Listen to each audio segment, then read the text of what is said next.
तो मैं शुरू करता हूँ, बातें तो बहुत हो जाएंगी। हमने नसीब से फकत एक उनको मांगा था, हमने नसीब से फकत एक उनको मांगा था, नसीब नसीब ही निकला, खुदा नहीं निकला। तो ये जो कहानी है, ये दरअसल एक ऐसी कहानी है जिसने मैंने जितना आज तक लिखा, मुझे लगता है कि ये बेहद खूबसूरत है। और ये खूबसूरत मैं इसलिए कह रहा हूँ अपनी ही लिखी रचना को, क्योंकि ये जिन शख्स की है उनसे मैं मिला लाइफ में मेरी। और जब कहानी ख़त्म होगी तो आप कहानी के अंत तक जब पहुँचेंगे तो आप पाएंगे कि उन्होंने अपने जीवन में क्या सेक्रीफाइस किया और एक अपनी चीज़ को पकड़कर चलना जीवन भर वो कितना मुश्किल शायद होता होगा। कहानी का शीर्षक है तोहफा ईद का, और ये मैं आप सबके समक्ष प्रस्तुत करता हूँ। इश्क में कैसे खुद को हार जाता है तू, वो भी एक ही लड़की की खातिर बार बार। जब उससे सवाल पूछा जाता तो वो हंस जाता, सोचता कि कैसे उन्हें बताए कि उस पागल लड़की के प्यार की जड़ें कितनी गहरी उतरी हुई हैं दिल में उसके। कैसे उन्हें बताए कि जब प्यार जिंदगी बन जाए और तब प्यार और जिंदगी में से चुनना पड़े तो एक आशिक दिल पर क्या बीतती है, ये बस एक सच्चा आशिक ही जान सकता है। कैसे उन्हें बताए कि जिसकी बात वो लोग कर रहे हैं वो जिंदगी नहीं, गुरूर है उसका।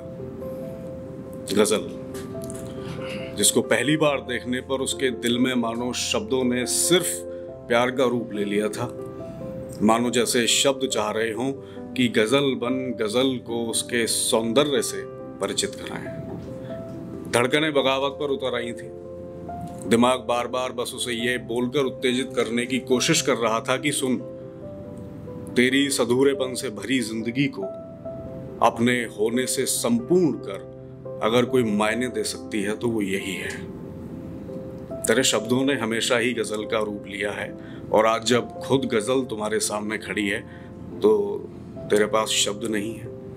कहानी शुरू होती है एक कॉलेज से। ये कहानी है रेहान और उसकी गजल की, जिसे वो कभी गुनगुना पाएगा या नहीं, ये इस कहानी के अंत के गर्भ में दफन है। रेहान, जो कि AMU में BSc सेकेंड ईयर का स्टूडेंट था, बेहद सुंदर, छरहरा, 6 फीट 3 इंच लंबा, गोरा नौजवान, मानो खुदा ने एक मुस्लिम के रूप में किसी ग्रीक देवता को भेज दिया हो। यूनिवर्सिटी की सारी लड़कियां उसके पीछे पागल और क्यों ना हो। रेहान एक नवाब खानदान की पैदाइश था और एकमात्र वारिस भी। खुदा जब आपको सूरत, सीरत और सौगात सब दे तो आप खुदा परस्त बन जाना पसंद करते हैं। इसलिए ईद रेहान का पसंदीदा त्योहार था। जब वो काले कुर्ते और चूड़ीदार पजामे पहने ईदी के लिए निकलता तो जनाब मानो चांद का नूर बरस रहा हो। सारी खूबियां होने के बावजूद एक कमी थी उसकी, या कि यूं कह दें कि लत नाम सिगरेट। बस मुंह से लगी और छूटी ही नहीं। और वैसे भी जो मुंह से लगी चीज को छोड़ दे यार, वो काहेगा मर्द। तो गजल अपनी चंद सहेलियों के साथ कैंटीन में बैठी स्नैक्स ले रही है। 21 की उम्र, गुलाबी चेहरा, हल्की भूरी आंखें और होठ शबनमी, और माशाअल्लाह उस काले लिबास में किसी जन्नत की हूर से कम नहीं लग रही थी। ऐसा लग रहा था उसे देखकर कि मानो खुदा ने गजल को बनाया ना हो, खुद लिखा हो, और लिखने के बाद वो कलम तोड़ दी हो जिससे कि दोबारा कोई ऐसी गजल ना लिखी जा सके। गजब का नूर टपकता था उसके चेहरे से, सारी कायनात को पागल कर देने वाला नूर। पर जनाब इश्क की बीमारी का भी अजब और अलग सा सुरूर है। उसका भी दिल आया तो किस पर? बिल्कुल सही समझा आप लोगों ने, रेहान सिद्दीकी पर। रेहान अकेला कैंटीन के कोने में अपने शानदार अंदाज में किसी नवाब की तरह ही बैठा है, बेहद शांत, बेहद गुरूर में, और अपनी लत को बार बार अपने होठों से लगाता, और जैसे ही कुछ कशों में वो दम तोड़ देती तो उसके दम तोड़ने से पहले ही उसकी आत्मा उस जैसे ही दूसरे शरीर में फिर से डाल देता। सिगरेट की 2 डब्बियां समाप्ति की तरफ हैं, पर उनकी अगन उसके व्यक्तित्व की तपिश को और ज्वालामुखी का रूप दे देती। गजल को उसे देखते देखते लगभग 5 दिन हो गए, पर ना उसके अंदाज में बदलाव है, ना उसके गुरूर में कमी, ना उसके व्यक्तित्व की तपिश में कोई कमी।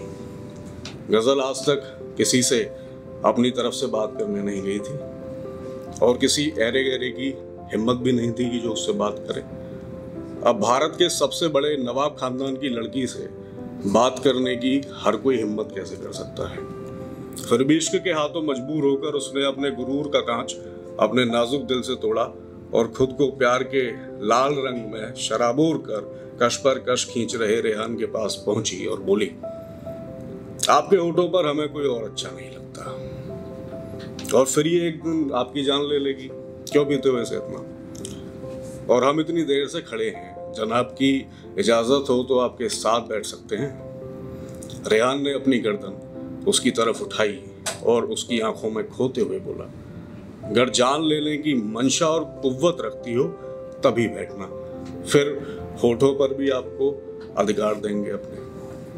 राजघराने की राजकुमारी आज अपना दिल हार गई थी और इस बात की गवाह थी उस कैंटीन की वो कुर्सी जिस पर वो दोनों बैठे। दोनों कुछ देर एक दूसरे को देखते रहे। इश्क में बातें करने के लिए वैसे तो आंखें ही काफी होती हैं, शब्द तो बस अपना साकार होना साबित करते हैं। बातें हुई और फिर बातें होने लगी। सब कुछ बेहद शानदार था। रेहान और गजल खुद में इश्क की परिभाषा जान पड़ते थे, जैसे दोनों ने सारी कायनात को इश्क का पाठ पढ़ाने का ठेका ले रखा हो। दोनों बेहद अमीर थे तो इश्क में रंग और ज्यादा रूहानी भर रहे थे। इश्क करते वक्त अगर आप अमीर हैं तो आपका इश्क ईश्वरीय हो जाता है। इस शानदार और दिलकश रिश्ते में मानो स्वयं खुदा ने खुद को समेट दिया हो। प्यार के सारे पड़ाव पूरे होने के बाद अब इश्क अपने आखिरी पड़ाव पर है। गजल दिन ब दिन रेहान पर कुर्बान हुए जा रही थी, पर सब कुछ होने के बाद भी गजल थोड़ी परेशान थी और नाराज भी। कारण था वो कमबख्त सिगरेट, उसकी लत। वो नहीं चाहती थी कि उसके माशूक के होठों को कोई और चूमे, और ये मुई सिगरेट तो उससे ज्यादा उसके होठों पर रहती है। फैसला कर लिया उसने। दोनों पार्क में है, रेहान का सर उसकी गोद में है, वो अपने बालों से उसके चेहरे को ढके बैठी है और रेहान उसके खूबसूरत चेहरे को सिर्फ निहार रहा है। इश्क अपने चरमोत्कर्ष पर है। आहा, ये प्यार भी ना साहब जान ले लेता है। गजल ने कुछ सोचा और बस बोल पड़ी। उसके बालों को अपने कोमल हाथों से सहलाते हुए बोली कि कुछ मांग सकती हूँ। आज तक अपनी तरफ से कुछ नहीं मांगा, पर हक है तो हक के साथ मांगती हूँ। रेहान ने थोड़ी देर ही पहले जलाई सिगरेट का कश लेते हुए कहा, अरे मोहतरमा, जान आपकी है, मांग लीजिए। गजल भी जैसे इसी इंतजार में थी। बोलती है तो फिर चुनना होगा, मैं या फिर सिगरेट। रेहान ने एक झटके में गम से भरी मुस्कान के साथ गहरी सांस लेते हुए कहा, सिगरेट। सिगरेट। गजल की बड़ी आंखें आंसुओं से लबालब थीं। इत्तेफाक से उस दिन ईद भी थी। उसने कहा, वाह रेहान साहब, क्या तोहफा दिया आपने ईद का। देख लो तुम भी बाकी लड़कियों जैसे ही निकले, लड़कों जैसे। चोट इस बार रेहान के गुरूर को लगी थी। रेहान और बाकी लड़कों जैसा। उसका हृदय जैसे मानो फटना चाह रहा हो। खुद को थोड़ा नियंत्रित करते हुए बोला कि देखो, पहला इश्क सिगरेट है मेरा, और वो मुझसे कुछ चुनने के लिए नहीं कहती, ना ही उसकी कोई डिमांड है। और सच्चा इश्क तुम हो गजल, तो देख लो, तुमने जान ले ही ली तो सुनो फिर। अब सिगरेट मैं छोड़ नहीं पाऊंगा और तुम्हारी जगह भी कोई और ले नहीं सकता, ये वादा मैं करता हूं। ताउम्र किसी दूसरी लड़की को अपने करीब नहीं आने देंगे, निकाह नहीं करेंगे। गजल को इस ईद के तोहफे की बिल्कुल उम्मीद न थी। वो उस दिन गुरूर, गम और खुद को तिरस्कृत महसूस कर वहां से चली गई। रेहान और गजल ना चाहते हुए भी अधूरे इश्क के साक्षी बन गए थे। अब रेहान की उम्र लगभग 55 वर्ष है। फिर से ईद आई है, रेहान का सबसे पसंदीदा त्योहार, जो गजल के जाने के बाद उसने कभी भी उस शिद्दत से नहीं मनाया जिससे वो मनाया करते थे। ईद के मौके पर किसी पार्टी में मुंबई जाना हुआ है। उम्र के इस पड़ाव पर भी पठानी सूट, फर वाली टोपी और हाथ में सिगरेट लिए वो नवाब लग रहे हैं। अचानक एक वेटर उनके पास आता है, बोलता है, आप रेहान साहब हैं? रेहान अपनी गर्दन गुरूर से उठाकर कश खींचते हुए बोलते हैं, जी हाँ जनाब, बताइए।